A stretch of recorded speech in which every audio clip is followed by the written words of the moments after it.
Welcome back, dear friends, to the Crimson Academy's course on Bahá'u'lláh and the New Era.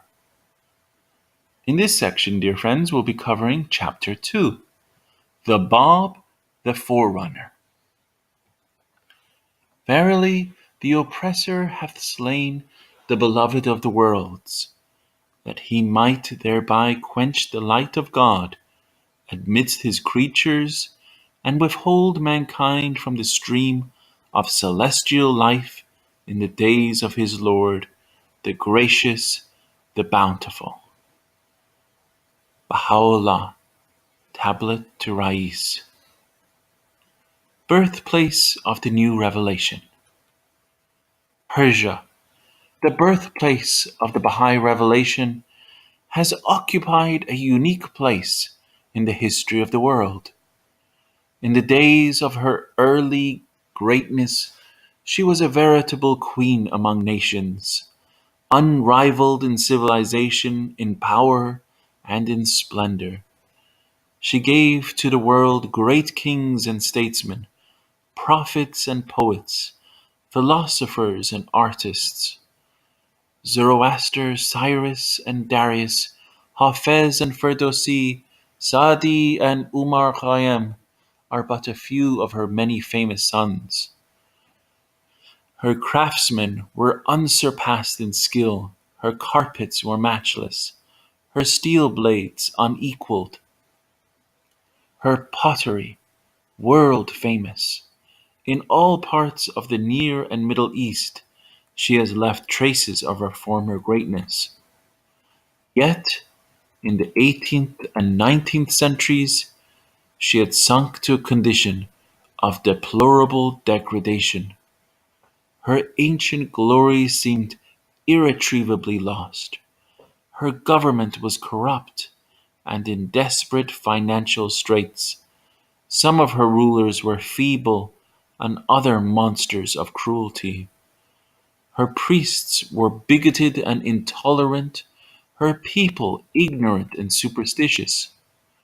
Most of them belonged to the Shia sect of Mohammedans, but there were also considerable numbers of Zoroastrians, Jews, and Christians, of diverse and antagonistic sects. All professed to follow sublime teachers who exhorted them to worship the one God and to live in love and unity, yet they shunned, detested, and despised each other, each sect regarding the others as unclean, as dogs or heathens. Cursing and execration were indulged in to a fearful extent. It was dangerous for a Jew or a Zoroastrian to walk in the street on a rainy day, for if his wet garment should touch a Mohammedan, the Moslem was defiled, and the other might have to atone for the offense with his life. If a Mohammedan took money from a Jew, Zoroastrian, or Christian, he had to wash it before he could put it in his pocket.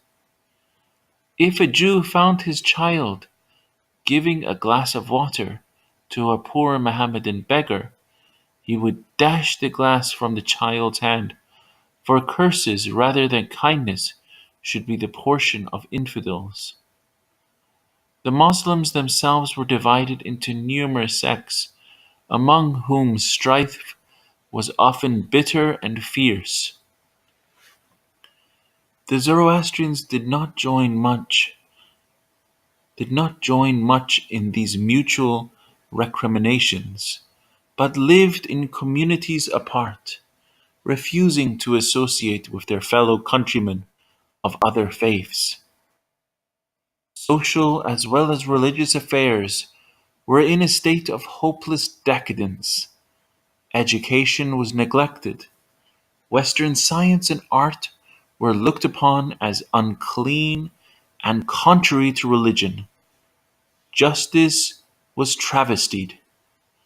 Pillage and robbery were of common occurrence. Roads were bad and unsafe for travel. Sanitary arrangements were shockingly defective. Yet, notwithstanding all this, the light of spiritual life was not extinct in Persia. Here and there, amid the prevailing worldliness and superstition, could still be found some saintly souls, and in many a heart the longing for God was cherished, as in the hearts of Anna and Simeon before the appearance of Jesus. Many were eagerly awaiting the coming of a promised messenger of God, and confident that the time of his advent was at hand. Such was the state of affairs in Persia when the Bab, the herald of a new era, set all the country in commotion with his message. Early life. Mirza Ali Muhammad, who afterwards assumed the title of Bab, the Gate, was born at Shiraz in the south of Persia on the 20th of October 1819 AD. He was a Sayyid, that is, a descendant of the Prophet Muhammad. His father, a well-known merchant, died soon after his birth, and he was then placed under the care of a maternal uncle, a merchant of Shiraz, who brought him up in childhood. He learned to read and received the elementary education customary for children. At the age of 15 he went into business, at first with his guardian and afterward with another uncle who lived at Bushehr, on the shore of the Gulf of Persia. As a youth he was noted for great personal beauty and charm of manner, and also for exceptional piety and nobility of character. He was unfailing in his observance of the prayers, fasts, and other ordinances of the Mohammedan religion, and not only obeyed the letter, but lived in the spirit of the Prophet's teachings. He married when about 22 years of age. Of this marriage, one son was born, who died while still an infant in the first year of the Bab's public ministry. The remarkable thing is this, however, that this sheikh, who was his teacher, became a devoted disciple of his own pupil, and the uncle of the Bab, who was like a father to him, whose name was Haji Sayyid Ali, also became a devout believer and was martyred as a Babi. The understanding of these mysteries is given to seekers after truth, but we know this, that such education as the Bab received was but elementary, and that whatever signs of unusual greatness and knowledge appeared in him were innate and from God. Declaration. On reaching his 25th year, in response to divine command, he declared that God the Exalted had elected him to the station of Babhood.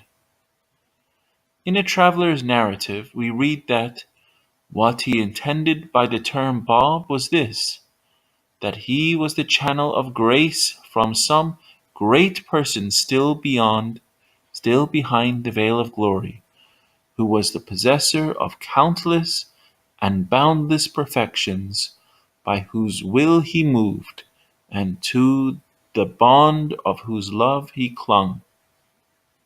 This is in Traveler's Narrative, episode of the Bab, page 3. In those days, belief in the imminent appearance of a divine messenger was especially prevalent among a sect known as the Sheikhis, and it was to a distinguished divine belonging to the sect, called Mullah Hussein Bushrui, that the Bab first announced his mission. The exact date of this announcement is given in the Bayan, one of the Bab's writings as 2 hours and 11 minutes after sunset on the eve preceding the 5th day of the month of Jamadi'ul-Awwal 1260 AH. This is May 23rd, 1844. Abdu'l-Bahá was born in the course of the same night, but the exact hour of his birth has not been ascertained. After some days of anxious investigation and study, Mullah Hussein became firmly convinced that the messenger long expected by the Shias had indeed appeared.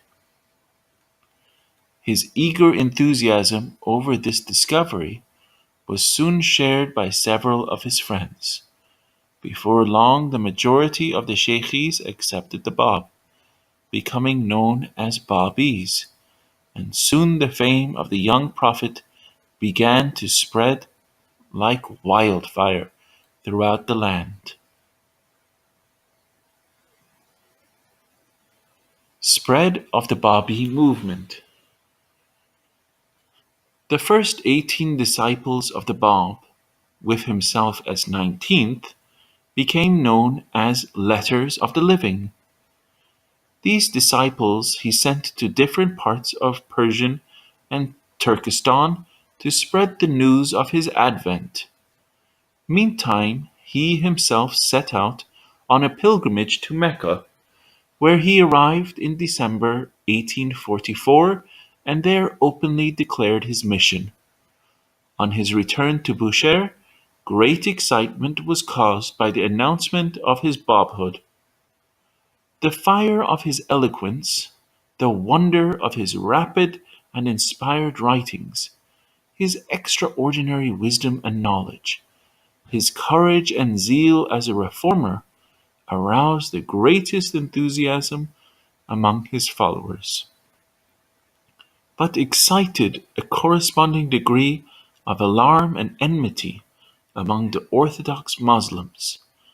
The Shia doctors vehemently denounced him, and persuaded the governor of Fars, namely Hussein Khan, a fanatical and tyrannical ruler, to undertake the suppression of the new heresy.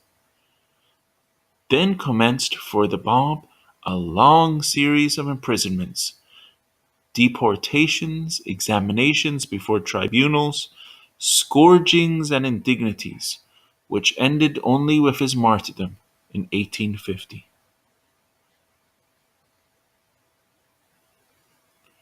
Claims of the Bab.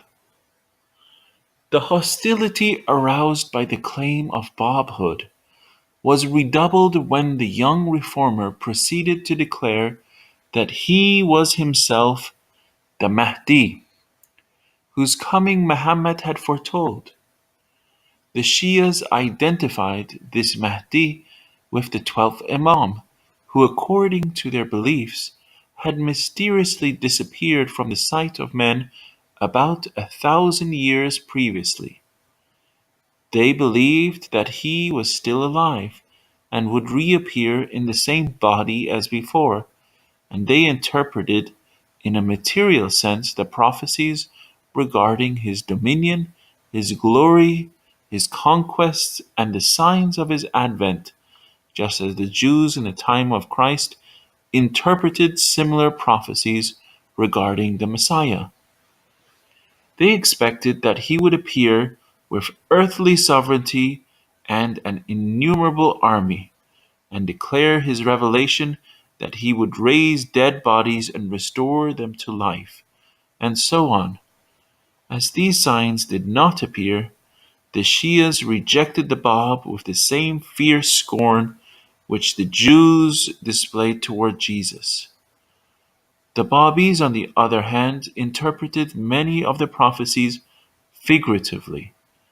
They regarded the sovereignty of the Promised One, like that of the Galilean man of sorrows, as a mystical sovereignty, his glory as spiritual, not earthly glory, his conquests as conquests over the cities of men's hearts, and they found abundant proof of the Bab's claim in his wonderful life and teachings, his unshakable faith, his invincible steadfastness, and his power of raising to newness of spiritual life those who were in the graves of error and ignorance. But the Bab did not stop even with the claim of Mahdihood. He adopted the sacred title of Primal Point.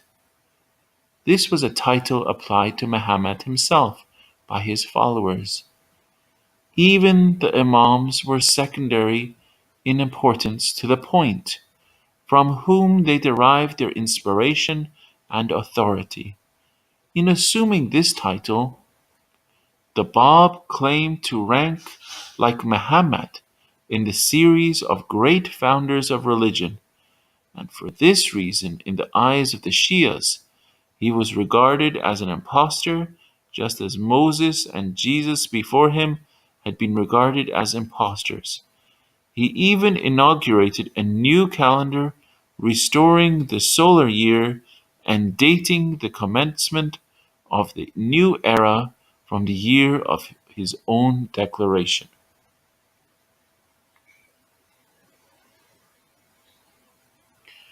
Persecution increases.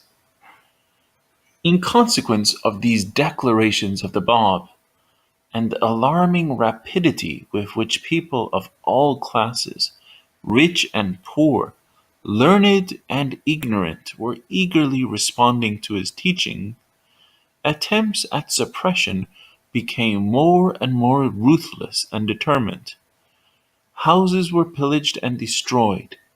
Women were seized and carried off. In Tehran, Fars, Mazandaran, and other places, great numbers of the believers were put to death. Many were beheaded, hanged, blown from the mouths of cannon, burnt or chopped to pieces. Despite all attempts at repression, however, the movement progressed.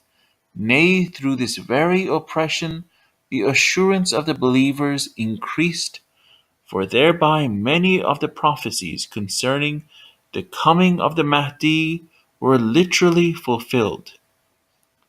Thus, in a tradition recorded by Jaber, which the Shias regard as authentic, we read, "In him shall be the perfection of Moses, the preciousness of Jesus, and the patience of Job.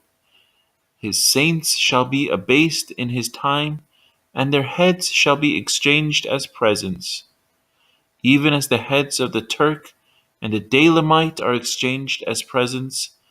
They shall be slain and burned, and shall be afraid, fearful, and dismayed. The earth shall be dyed with their blood, and lamentation shall prevail amongst their women. These are my saints indeed." This was recorded in New History of the Bab, translated by Professor E. G. Brown, page 132.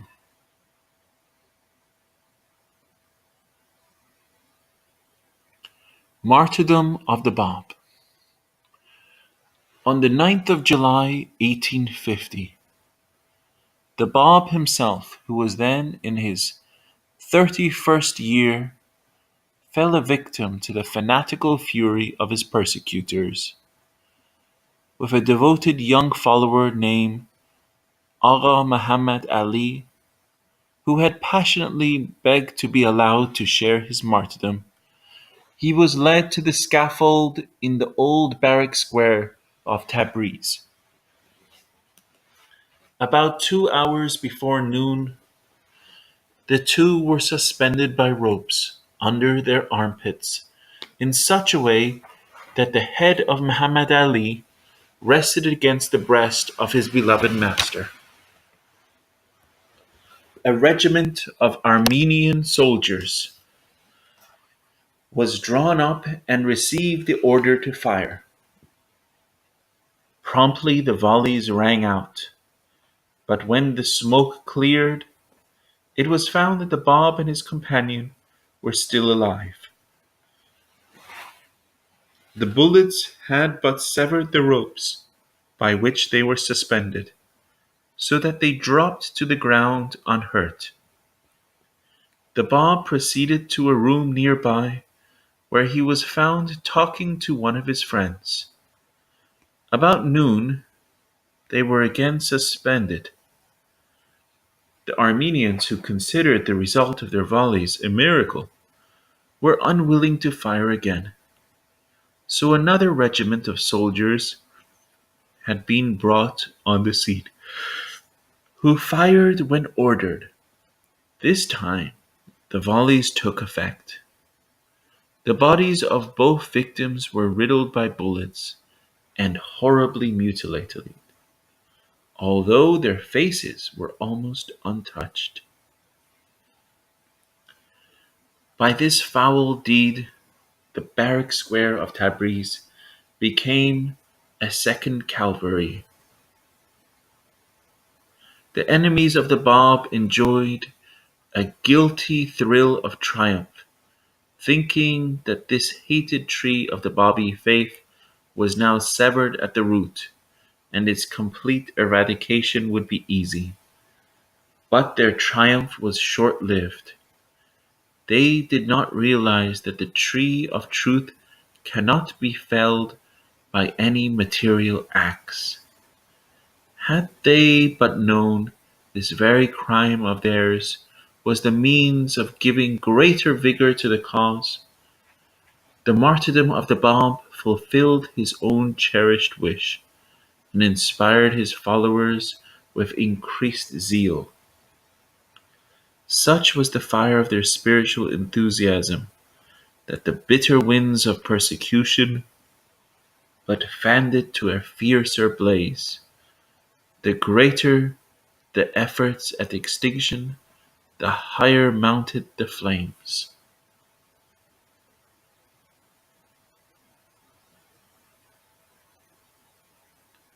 Tomb on Mount Carmel.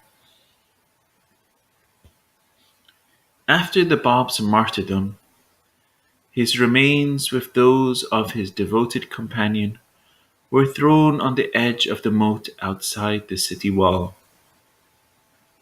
On the second night, they were rescued at midnight by some of the Babis, and after being concealed for years in secret depositories in Persia, were ultimately brought with great danger and difficulty to the Holy Land.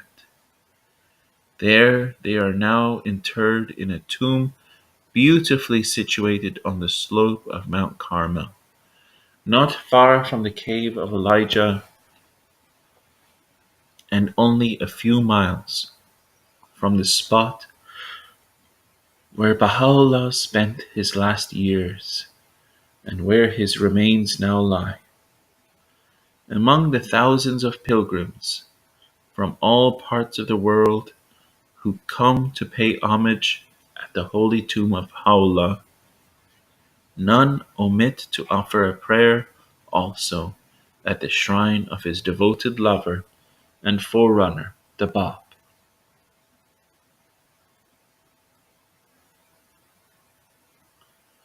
Writings of the Bab. The writings of the Bab were voluminous, and the rapidity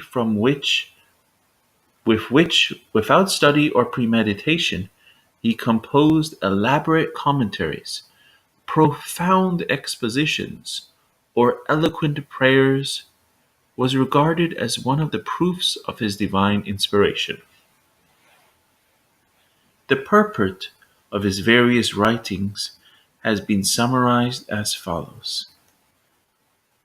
Some of these, the Bab's writings, were commentaries on and interpretations of the verses of the Quran.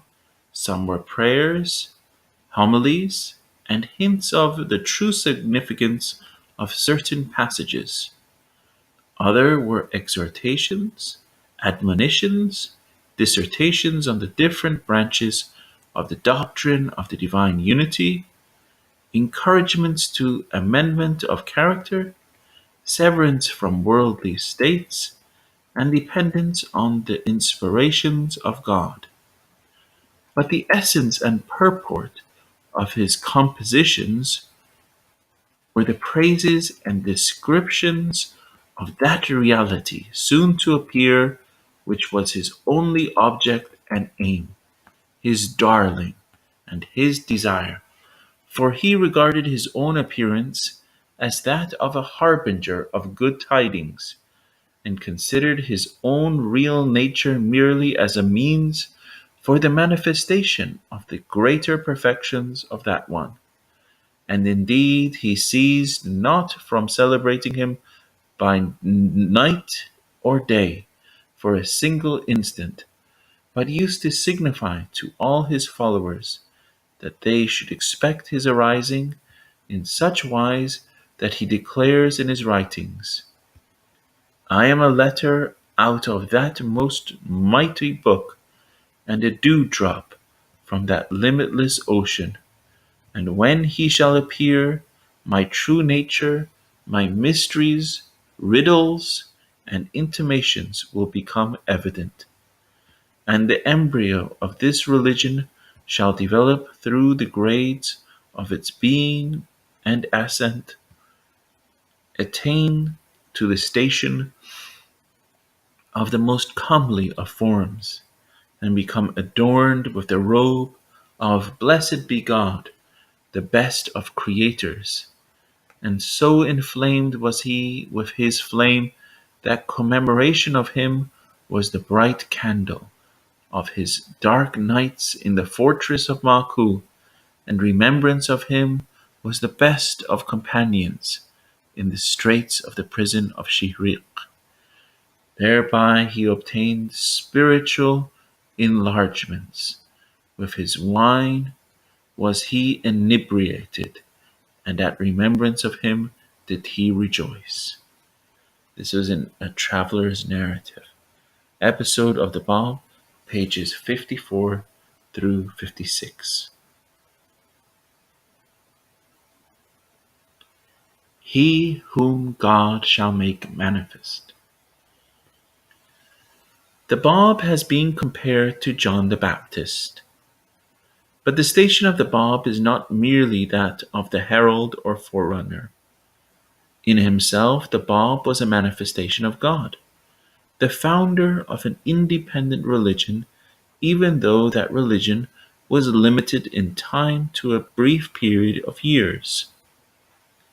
The Baha'is believe that the Bab and Bahá'u'lláh were co-founders of their faith. The following words of Bahá'u'lláh testifying to this truth, that so brief a span should have separated this most mighty and wondrous revelation from mine own previous manifestation, is a secret that no man can unravel, and a mystery such as no mind can fathom. Its duration had been foreordained, and no man shall ever discover its reason unless and until he be informed of the contents of my hidden book. In his references to Baha'u'lláh, however, the Bab revealed an utter selflessness, declaring that in the day of him whom God shall make manifest, if one should hear a single verse from him and recite it, it is better than he should recite the Bayan, the revelation of the Bab, 1,000 times.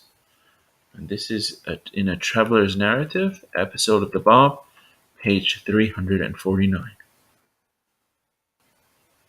He counted himself happy in enduring any affliction, if by so doing he could smooth the path, be ever so little, for him whom God shall make manifest, who was, he declared, the sole source of his inspiration, as well as the sole object of his life and his love.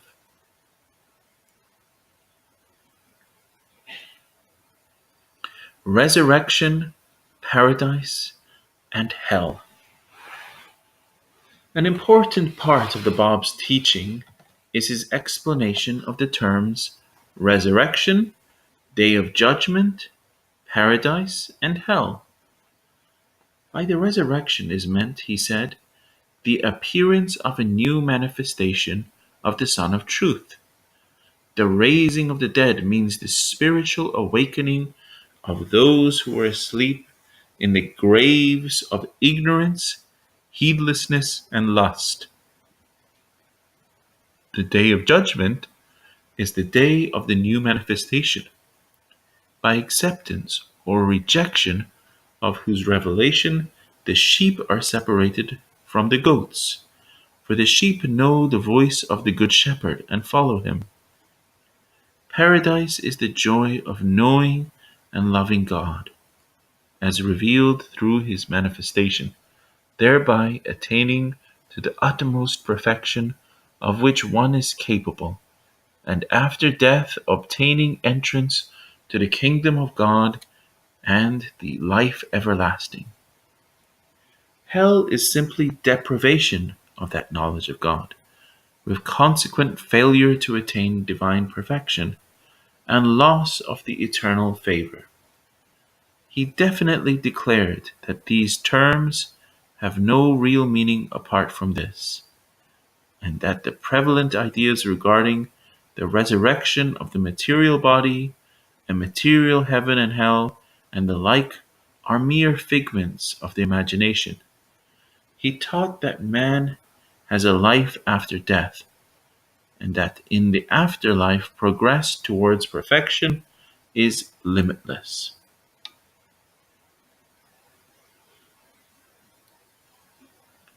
Social and ethical teachings.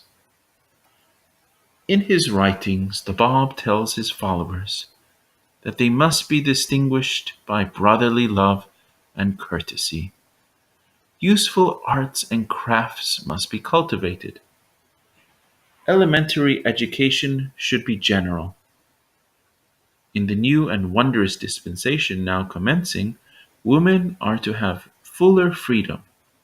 The poor are to be provided for out of the common treasury, but begging is strictly forbidden, as is the use of intoxicating liquors for beverage purposes. The guiding motive of the true Babi must be pure love without hope of reward or fear of punishment. Thus he says in the Bayan, so worship God, that if the recompense of thy worship of him were to be the fire, no alteration in thy worship of him would be produced.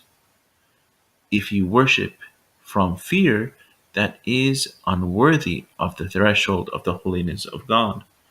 So also, if your gaze is on paradise, and if you worship in hope of that, for then you have made God's creation a partner with him. This is Babi's of Persia, number 2, Professor E. G. Brown, in volume 21, page 931.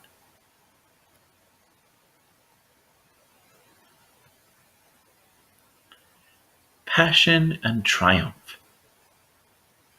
This last quotation reveals the spirit which animated the Bab's whole life: to know and love God, to mirror forth his attributes, and to prepare the way for his coming manifestation.